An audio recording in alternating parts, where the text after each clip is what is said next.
महिला है वो डिस्ट्रिक्ट मजिस्ट्रेट बहाल हो गई।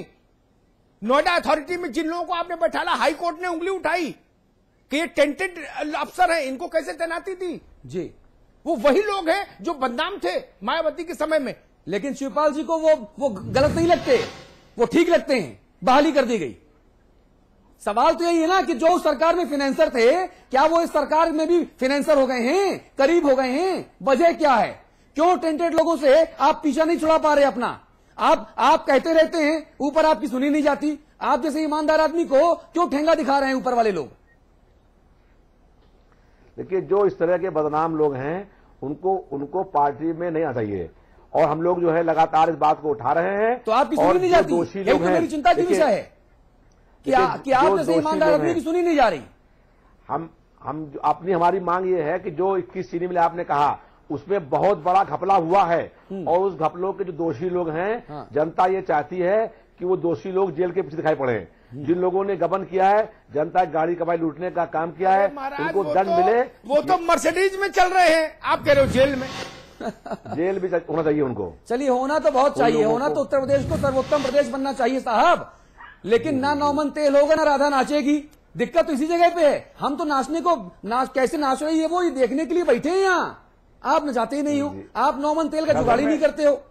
दरअसल में रविदास भाई की बात भैया जी तक पहुंच नहीं पा रही ना, वो पिताजी की बात भी नहीं पहुंच पा रही है, भैया जी तक इनकी बात भी नहीं पहुंच पा रही है। तो बीच में ऐसा कौन है बहादुर साहब, विजय बहादुर जी, बीच में ऐसा कौन है जो इनकी आवाज को दबा देता है? यही तो बात है। आप खुद ही सोचिए ना, जिस बेरोजगारी भत्ते को लेकर ये इतना कर रहे थे, उसी बेरोजगारी भत्ते को माननीय मुलायम सिंह जी ने अपनी पिछली सरकार में दे दिया, एक कलम पर दे दिया, और 8 लाख लोगों को दिया।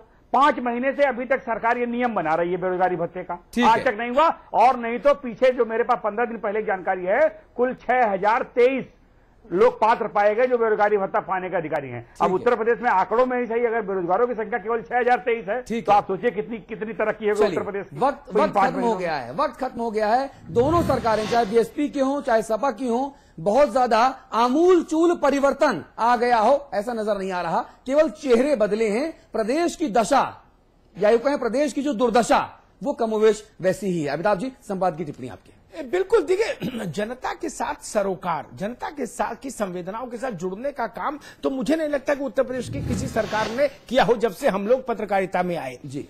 झुंझुना पकड़ाने का काम है, कभी कोई बेहतर झुंझुना पकड़ा देता है तो वो सरकार में आ जाता है, फिर दूसरा अगली बार उससे बेहतर झुंझुना ढूंढ के लाता है, फिर जनता को आप सोचिए कि 65 साल आजादी को होने जा रहे और आज भी पानी, बिजली और सड़क जैसी समस्याओं से प्रदेश जूझ रहा है। अगर काम किया होता सरकारों ने तो दिखता नहीं।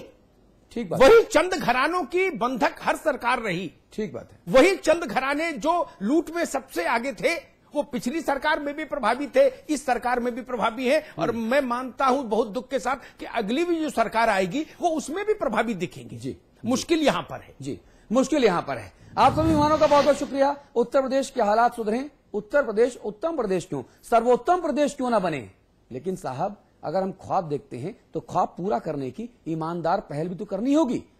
जो चाहे बीएसपी की सरकार रही हो, चाहे समाजवादी पार्टी की सरकार हो, हम केवल सपने दिखाते हैं, सपनों को पूरा करने की ईमानदार कोशिश करते हुए हम नजर नहीं आते। और शायद यही हमारी सरकारों की, हमारे स्वयंभू भाग्य विधाताओं की यानी नेताओं की सबसे बड़ी दिक्कत है। एक ब्रेक ले रहे हैं, ब्रेक के उस पार बात राधे मां की होगी।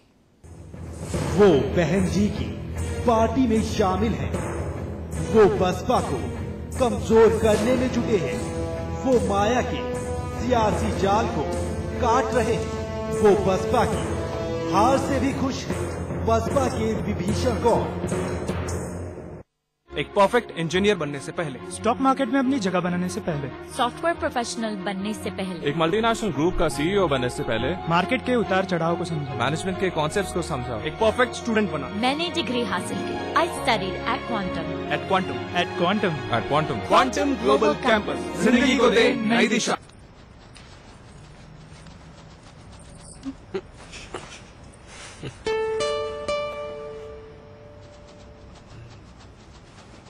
खाने में क्या है? करेला।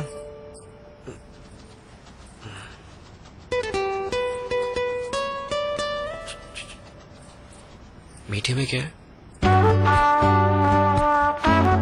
खाने के बाद मीठे में कुछ मीठा हो जाए।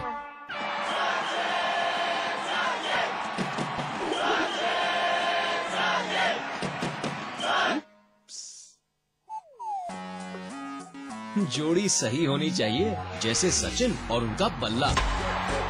जैसे ल्यूमिनस इन्वर्टर और ल्यूमिनस ट्यूबुलर बैटरी। पाइए 40% एक्स्ट्रा बैटरी लाइफ और 40% एक्स्ट्रा बैकअप। ल्यूमिनस, जिस पे देश करे भरोसा। इन नैनों में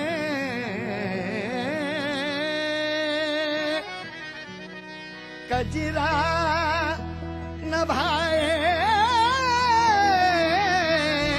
आज, बहुत हुई है ये आंख मिचौली, बहुत हुई है ये आंख मिचौली। आज खेलूंगी मैं रस की होली, खेलूंगी मैं रस की होली, रस की होली, रस की होली, रस की होली, रस की होली।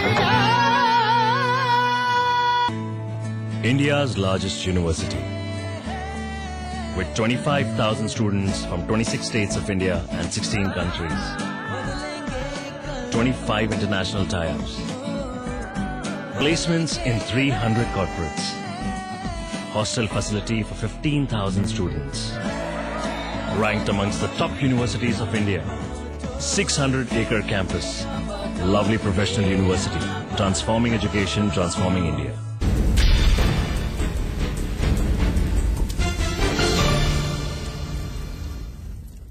और अब बात करेंगे राधे माँ की। जी हाँ, लेकिन हम पहले आपको बता दें कि द्वापर युग में भगवान श्री कृष्ण की राधे माँ की बात नहीं कर रहे साहब, बल्कि हम उस तथाकथित कलयुग की राधे माँ की बात कर रहे हैं, जो खुद को कलयुग में माँ दुर्गा की अवतार बताती हैं, जिनकी माया पंजाब से शुरू हुई लेकिन अब पूरे देश में फैलती जा रही है।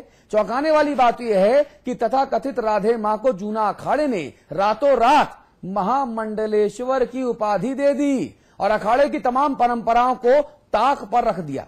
लेकिन फिर जब तथाकथित राधे मां को गलत तरीके से महामंडलेश्वर की उपाधि देने की निंदा हुई, तो फिर 15 सदस्यों की समिति बनाई गई, जो इस बात की जांच कर रही है कि क्या तथाकथित राधे मां को श्री श्री 1008 महामंडलेश्वर की उपाधि दिया जाना सही है। पहले द्वापर युग में आई राधे, अब कलयुग में भी राधे राधे। धरती पर दुर्गा का नया अवतार, अवतार को संतों ने माना महामंडलेश्वर, लेकिन जब देखा, समझा, जाना, पहचाना, तब राधे के अवतार पर उठे सवाल, राधे मां पर बवाल। तो साहब, राधे मां पर बवाल मचा हुआ है। आपको सीधे हरिद्वार लेके चलेंगे, वहां पर महंत श्री अर्जुन पुरी जी मौजूद हैं। आप वरिष्ठ महामंडलेश्वर हैं श्री जूना अखाड़ा के, बहुत स्वागत है आपका। हमारे दिल्ली स्टूडियोज में योगी श्री राकेश नाथ जी हैं, आप उत्तराखंड संत समिति के अध्यक्ष हैं। इसके अलावा आप अध्यक्ष हैं तीर्थ रक्षा सम्मान समिति के। इसके अलावा समाचार प्लस न्यूज नेटवर्क के मैनेजिंग एडिटर अमिताभ अग्निहोत्री जी हमारे साथ होंगे।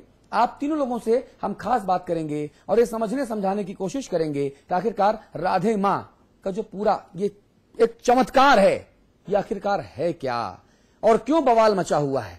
तफसील से बताते हैं हम आपको पहले कि राधे मां हैं कौन और उनका ये जो बवाल है वो बवाल क्या है।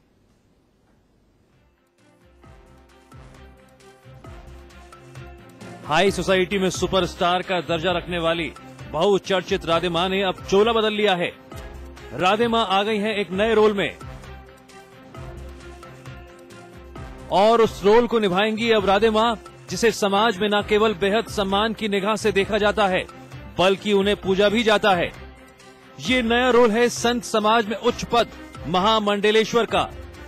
राधे मां सन्यासी अखाड़ों के सबसे बड़े अखाड़े पंचदशनाम अखाड़े की महामंडलेश्वर बन गई हैं। वो राधे मां के नाम से परिचय हमें मिला, तो अखाड़े की तरफ से निमंत्रण आया था कि मैं उसमें पहुंचूं।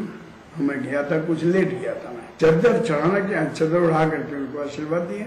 उनका राधे माँ गिरी एक है छपा हुआ, इतना बड़ा लिफाफा ले आना जरा, वहाँ है। तो वो गिरी नमा हो गई, उन्होंने संन्यास लिया है। किसी भी संत को संत समाज के इस प्रतिष्ठित पद पर आसीन करने के लिए अखाड़ों में एक परंपरा रही है। अखाड़े महामंडलेश्वर पद के लिए जब संत का चयन करते हैं तो उस व्यक्ति में पहले उसकी योग्यता को परखा जाता है। महामंडलेश्वर बनने के लिए सन्यासी होना जरूरी है, जबकि राधे मां गृहस्थ हैं। यही नहीं, इस पद के लिए धर्म, शास्त्र, उपनिषद, गीता आदि का ज्ञान होना जरूरी है। यही नहीं, किसी को भी महामंडलेश्वर बनाने के लिए आवेदन आने के बाद अखाड़ों की बैठक होती है, जिसमें उसकी योग्यता को परखने के बाद ही निर्णय लिया जाता है। लेकिन ऐसा नहीं किया गया। किसी भी संत को महामंडलेश्वर ज्यादातर कुंभ मेलों के दौरान ही बनाया जाता है। ऐसा काफी कम हुआ है कि कुंभ काल को छोड़कर किसी को महामंडलेश्वर बनाने के लिए समारोह का आयोजन किया गया हो। पर राधे मां को महामंडलेश्वर पद पर आसीन करने की अखाड़े को क्या जल्दी थी? इसका जवाब भी अखाड़े के पास नहीं है। या हमारे हम किसी को भी महामंडलेश्वर बनाते हैं या आचार्य महामंडलेश्वर जो भी बनाते हैं, हम उसके बारे में पूरे जीवन के बारे में पूरा पहले सोच ले, समझ ले व्यक्ति क्या है, इसके पीछे का बैकग्राउंड क्या है, इसकी पूरी स्टोरी क्या है आदि। जब तक हम लोग किसी के बारे में पूरा सोच समझ के आदि नहीं बनाएंगे तो हमारे समाज में इसका माने गंदगी पूरा फैलेगा। इसको विचार करें, जिन्होंने बनाया है उसको पहले चिंतन करें, या उन्होंने जो सही बनाया है या गलत बनाया है। और जो बनाने वाले आदि इसे बनाते रहेंगे तो कोई भी भर जाएगा। राधे मां को रातों रात महामंडलेश्वर बना दिया गया और राधे मां भी अपने नए अवतार में आते ही चुपचाप ही आधी रात को हरिद्वार से खिसक लीं। यही नहीं, सूत्रों की माने तो राधे मां के ढोंग को जारी रखने के लिए संत समाज की परंपरा की मान्यता देने के पीछे करोड़ों का खेल खेला गया है। चंचल तोमर, हरिद्वार समाचार प्लस। हम सीधे आपको हरिद्वार लेके चलेंगे। हमारे साथ इस वक्त महंत श्री अर्जुन पुरी जी महाराज हैं। आप वरिष्ठ महामंडलेश्वर हैं जूना अखाड़ा के। महंत जी, बहुत बहुत स्वागत है आपका समाचार प्लस पर। धन्यवाद जी। मुझे बताइए महंत जी, आखिरकार इस तरह की तमाम बातें आप लोगों के फैसले पर क्यों उठ रही हैं? कहीं ना कहीं कुछ ना कुछ तो वजह होगी। पहले तो महंत जी मत बोलो जी। मैं महामंडलेश्वर हूँ जी। मैं माफी चाहता हूँ, मैं आपको महामंडलेश्वर जूना अखाड़े का जी। और हाँ जी, मैं माफी चाहता हूँ जी। हाँ पूछें। मैं आपसे पूछ रहा था महामंडलेश्वर, वरिष्ठ महामंडलेश्वर जी श्री अर्जुन पुरी जी, कि आप लोगों के फैसले पर स्वामी जी कह लिया करो। जी, स्वामी जी कह लूंगा। स्वामी जी, स्वामी जी कह रहा हूं मैं आपको। मुझे बताइए आखिरकार ऐसी क्या वजह है कि आप लोगों के फैसले पर इतने ज्यादा सवाल उठ रहे हैं, इतना ज्यादा विरोध हो रहा है?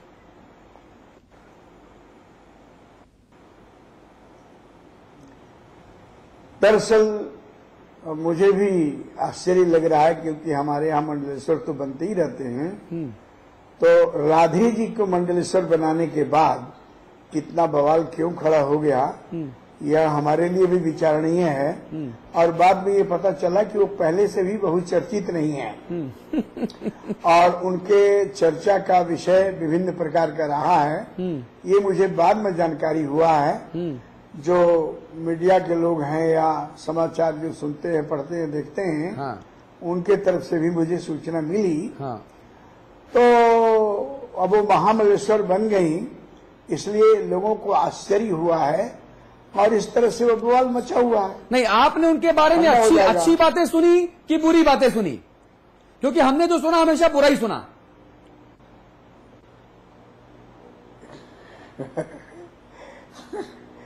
देखो जी, समाचार तो अच्छी बुरी दो सुनने को मिलती है। अच्छा।